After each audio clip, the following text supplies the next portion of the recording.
жана пансионат боюнча иликтөөңүз аябай резонанстуу болуп, тиги ошол пансионаттын экс мурунку директору коюп калбадыбы сиздичи?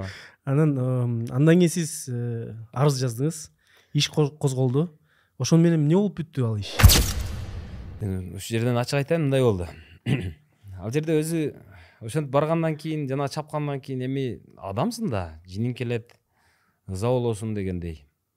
Анан ошондо эл ызы чуу түшүп жанагантып калды, ушул ага жаза колдонулсун, жазалансын тиги бу деп. Бирок анан макул деп анан эмеге бардым, жанагы арыз жазганымда дароо эле экспертизага жөнөтөт экен.